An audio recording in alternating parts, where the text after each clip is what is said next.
Welcome everybody to All About Articulation, where we do a deeper dive into the articulation of some of your favorite action figures while glossing over things like sculpt, paint apps, character history, accessories, because I suck at that, and there are already so many great reviews on YouTube who can do that already, and I don't want to waste your time. So let's jump right into it, if I can speak and not stutter like an idiot today. Yeah, I'm going to do like a double review just to get these two out of the way, because I know I'm late to the game and you guys have probably seen this already, but I don't know if the articulation has been really emphasized for these two figures. So I'm going to do a double review of the G.I. Joe Classified B.A.T Battle Android Troopers and the Alley Vipers. They're both available now. I think they're all over Target and all over your, fan channel websites like Entertainment Earth, Dorkside, Big Bad Toy Store, I think. For a while, these were very hard to get. People were scalping these for like $100. MSRP is $25, $25. So, and they're all over the place now. Don't pay more than that, please. I waited, I was patient. That's why this review is a little bit late. Oh, very late, actually. Because some guy actually bought them and didn't want them, and he just sold them to me for cost. So I just said, yeah, give me 3 bats, give me your 2 vipers, and I'm happy. It comes with a lot of different, initial thoughts, then I'm going to jump into articulation. It comes with a lot of different, for the bats anyway, it comes with a lot of different heads, it came with chest plates, and obviously, the different accessories. So there's a lot of customization. You can army build. This is so fun. I generally don't army build. I'm not into the army. I don't really display my figures in some sort of weird, not weird, that's kind of a negative. I don't display them in a very intricate or detailed sort of motifs on my shelf. I just kind of have them stand there. So I've never really been into army building. But these figures are just so cool, man. In pictures, it looks great. In hand, it's even better. If you don't have these yet or you're still on the fence, go grab one of these. These are just and you could just do so much with them and give each of them its own little personality, which is what I did there. I saw some people make the red visored bat, so I just took a red Sharpie. That's all it is. It's the red Sharpie. Just cover that all in, because it comes with, multiple heads anyway. So I had a head to spare, and I threw on some Transformer stickers over there. And I put a Cobra sticker on the chest plate, and I put some nail polish over it so it stays in place. And for this guy here, I put a sticker on the side. Can you see that? There you go. On the side of his shoulder, so he's got 2 Cobra insignias, 1 yellow, 1 red. And you could obviously swap heads, swap arms, swap anything, and give each one a little bit of personality. These guns were the bane of everyone's existence when they first came out. These are the Wave 1 G.I. Joe Classified futuristic guns. These came with Gung Ho, and nobody liked them. Everybody complained about them, but somebody, I think it was a Facebook post or a Reddit post, said, hey, if you use these silly looking futuristic guns on your bat figures, it actually looks pretty cool. And damn it, he's right. So if you're like me and you hate all these futuristic guns and you have just like a stockpile of them somewhere sitting in one of your drawers, you can bring them out, put them on your bat figures, and they look perfect. They fit these guys. The futuristic robotic motif. And also another thing is, for you guys who also collect the McFarlane DC figures, each McFarlane DC figure comes with these round, peg stands, right? And they fit your G.I. Joe Classifieds perfectly. Bam. And that's what I did here. I have so many of these things hanging around that I just figure, you know what, I could give them to my Joes, just so they don't fall over and knock over and do the domino effect, which is, drives everybody crazy. And these are the Alley Vipers. I'll admit, when I first saw these things, I was like, they look so goofy. I mean, they are a perfect carbon copy replica of the old school 1980s figures from my youth. But I thought, I might pick up one. But then I saw some reviews on it, and just the engineering, for lack of a better term, of the shield sold me. It's like, you could rotate the shield? No way! And like an idiot, I said, okay, I'm sold. I'm getting one of these things. So I got this guy. I got 2 of them. And what I like to do, because I'm such an maybe I should save it for the articulation portion. Yeah, I'll save it for the articulation. And another thing is, what great is that they come with so many weapons. They come with 2 rifles. I know. We don't do accessories here, but I just want to say, I just want to do 2 accessories. And the reason why I'm going to get into the accessories is because he comes with a lot of accessories, but they don't all fit. I like to keep all their weapons on the figure itself. I don't like to have like a Ziploc bag or a shelf for all the different guns and ammo. So if I can get a figure to pose with his weapons on him, the more the better. So what I did was I just took like these black rubber bands. I don't know if you can see that there. There's a black rubber band. It's tied it, 1 rubber band, and tied into an X shape, and I could just slide all these guns on there. And if I want to swap this gun for that gun, swap this gun for that gun, swap anything. And it's probably a little bit easier to see on this one because I ended up using a clear rubber band here. So if I want to just remove this and quickly swap it out and swap guns and then quickly put it back, it could all be done. Let me see how fast I can do this on camera. Ready? 1, 2, 3, go, go, go. All right, take this off. There you go, look at that. Looks like I've done this before, doesn't it? Alrighty. So yeah, okay. So let's just get into the articulation first. All right, let's just start with the Alley Viper because I have them in my hand here. Okay. So double jointed neck, one at the top of the head, one at the bottom. The top of the head is the hinge. The old disc hinge. So it could conceivably go down a lot, and these are very tight. So you can get the head to go up far, but it does get hindered by the top of the vest. So that's about as far up as you can go. The visor is removable. I should have said that. And it's removable and adjustable, so you can have the visor on and off, well, closed and open. You can see his beautiful eyes.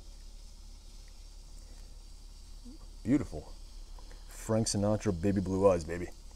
So he can look down. Oh, it keeps popping off. They're a bit fragile, I'm not gonna lie. Okay, there we go. So together, the neck with the top and bottom joint, it gives you a very good range of motion, and he can look up that far, like he's shooting up at some Joes in an elevated position who have the high ground on him, and he can shoot down and look down that far. I'm going to take this off for the second, and there are butterfly joints. If you can see that right there, right in there, there are butterfly joints, but not a lot of motion. Well, there actually, no, I take that back. There is a good amount of motion, if you can see. So I'm isolating the arm, not letting the arm move, and just moving the butterfly joint, and you can get that much. And here's top view, so you can get a better idea of the range. That is all butterfly joint, okay? So it's a good amount of motion for butterfly joint. He can hit a T-pose that far up. Yeah. There you go. Like he's sitting in the hot tub. Double jointed elbow, and we know bicep swivel goes all the way around. How far does the bicep swivel go? I would say maybe just, I mean, it's a good, he definitely hits more than 90. I'd say that's about 50, 60, about 60 degrees. We have the 2 wrists, goes all the way around obviously, but his right wrist is a up down, for lack of a better term. I should really find out the anatomical definition of what that motion is.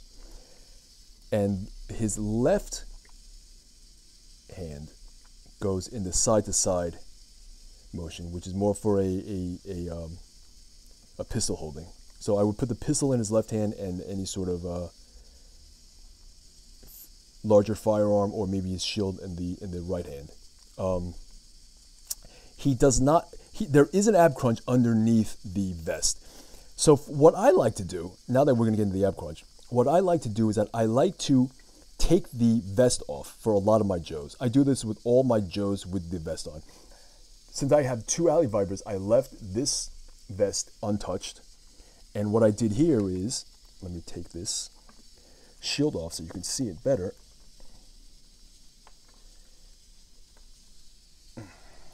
I'll do it off camera. All right, I'm going to edit this part.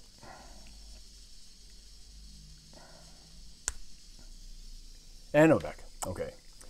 And what I did here was that, what I like to do is that I like to take these vests off. And I take an X-Acto knife. I find like a nice seam where it would look the least noticeable. And I decided that that's where it was. I cut it down right here, right down the side, right? And then I take the vest off the figure.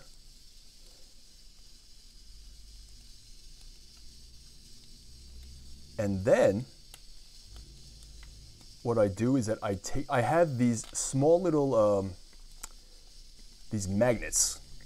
It's like magnet strips, and I'll leave a link in the description below if you want to buy it. And then I cut these magnet strips just wide enough that fits the sides of the vest, so it still snaps in place when I need to. And it's nice and it's not a great magnet. I'm not gonna lie, but it's just enough where the tension of the plastic, and in addition to the magnets, and the fact that it's black and it kind of blends in with the rest of the look. And it can still hold the shape of the vest. However, I can also pose him without the vest. And this is what he looks like without the vest. Not for everybody, I get it. This might not be your thing, but the option is there. And for someone like me, who is an articulation freak, now I get to see what his ab crunch looks like. And that's what it is. So it's a typical ab crunch hinge. If you're familiar with Marvel Legends, you know what I'm talking about. You get, here's neutral position. Here's one, it can go down one click down. And you can go one click extended back. That's what it looks like extending with his back extension. There is a ball joint underneath that you could rotate. It's not a hinge, it's a ball joint. So theoretically, you can get some range of motion here, but it's really not a lot. It's really not a lot at all. But it's better than having the vest on, and that's why I like to remove the vest. And I can put it on anytime, put it back on anytime I want, take it off anytime I want. And look, I think is this the Duke torso? I'm not sure. Or is it the Flint torso? Or is it both? I don't know. But the top, it looks a little, it does look a little funny, I'm not gonna lie. But if you want to see what he looks like without the vest, in all his gear, in all his glory, I'll just do this show for now for ease. And he holds his gun. Let's put his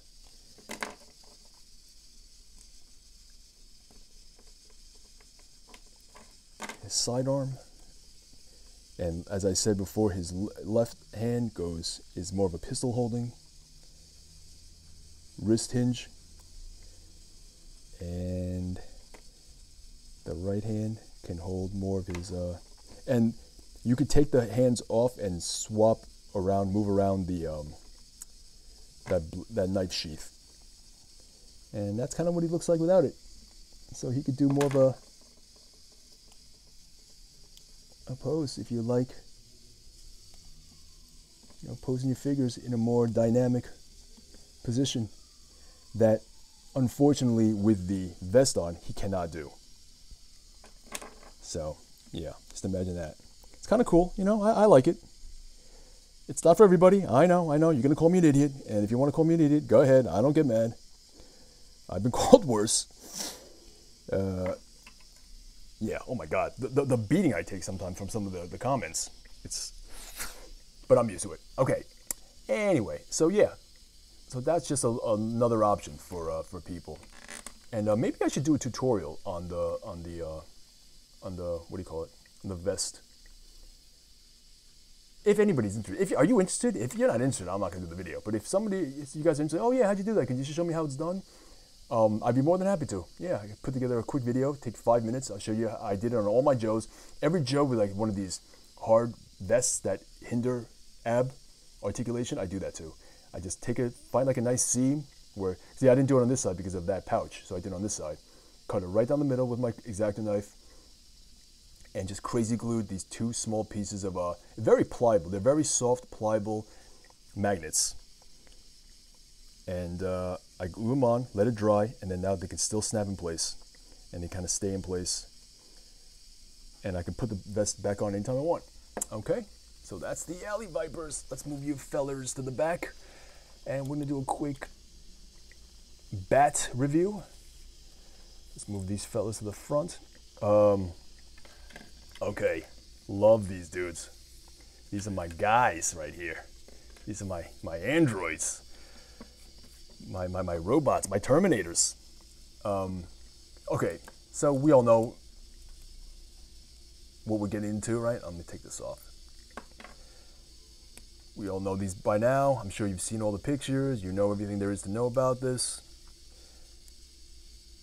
The head is on a head and neck, double joints here. The head by itself on the upper neck joint doesn't go that far up. It just goes kind of that much. Far that down in isolation of the top joint. With the bottom one, it can go down this much. So that's accessing both top and bottom neck joints. And it still can't go that far up regardless of which joint you use or both because of that silver collar piece. So be that as it may. The butterfly joints, you get great range. Give you a top view of what it looks like in isolation without moving any other part of the figure. That's how much range you get. Like that, and like that. So it's a great amount of butterfly joint. And with elbow straight, he can almost touch. He can almost do like a V by just accessing the butterflies without bending the elbow. There's a bicep swivel, okay, and the double jointed elbow. It's hard to see the double joint, but there's here and here, and he can go like, what is that? It's not 180, right? It's 0 degrees. He can touch his own shoulders because he's a robot. Why wouldn't he? Great thinking on the engineering part. Great engineering logic by Hasbro. The ab crunch is a standard ab crunch mechanism wheel or click. You can go down 1 click. That's how far it goes. And he can extend his back 1 click back. It's a good amount. Nice range. Oh yeah, I forgot. T-pose. He can go up pretty far. Pretty far up. That's really good. I don't know if I should call it a hot tub pose. Why would you put a robot in a hot tub? That would be funny though. You see 3 bats in a hot tub. Anyway. Okay. So that's the ab crunch. He's got a lower ab joint, well, waist joint really. It's a ball joint, I want to say, and he can move. He definitely twist all around, and he can move a bit to the side, though not much. But it's good. It's good. I love it. The hips, you can do a full Van Damme, and he can do a great Glenn Webb. As far down as he can go with both feet flat on the floor. The Glenn Webb. Look at that. Can you see that? You right? Amazing. Phenomenal. Phenomenal. There's a thigh swivel. Goes all the way around. They have, I forgot to mention all G.I. Joes, they have the drop down. You see that? The drop down? Can you see that there? Drop down hips. Drop down. Drop down. And that helps with the range of hip movement. Double jointed knees, kick his own butt, I believe. Yes, he can. And great ankles joints. Obviously, we already saw him pivot doing the Glenn Webb, so he can have great ankle pivot, and that's how far down his toes can stretch. And this is how far up his toes. His toes can't go that far. It's a good amount, but that silver foot piece does get in the way. But it's okay. It's okay. Again, people think I am an articulation nut. Yes, hence the name of this channel, all about articulation. But I'm not unreasonable. You know what I mean? Like, I like articulation that's character specific. I don't need my battle android troop, these robots that have Spider-Man level articulation. That's unnecessary. I don't need, like I always say, I don't need my Hulk to have Spider-Man level articulation. And likewise, I don't need these robot androids to do yoga poses. That's not what their characters are for. These guys are, you know, soldiers that trample through debris and rubble and buildings and whatnot. They're on the battlefield. They're kicking ass and taking names. They don't got to do backflips, okay? So the amount of articulation for this figure is perfect, perfect. This is one of the figures of the year, in my opinion. It's already in my top 10. It's going to be hard to supplant this guy. Hasbro home run. The Alley Vipers are a little bit less impressive, in my opinion. I like them. Don't get me wrong, I do like them. But they're not as impressive as I think the Bats are. All right. Also, another cheap plug. All About Articulation is the name of my channel here, but it's the name of my Instagram handle. What I like to do is that I take photographs, but they're not just, I'm not great at photography, but what I like to do is I like to take pictures of the action figures with like a comedic spin to it. So if you want like a good chuckle, like a nice laugh, you know, bring a smile to your face for the day. Come check it out. No pressure. But if you want like a quick laugh, go check out my page. Link in the description below. All right, guys. Thanks.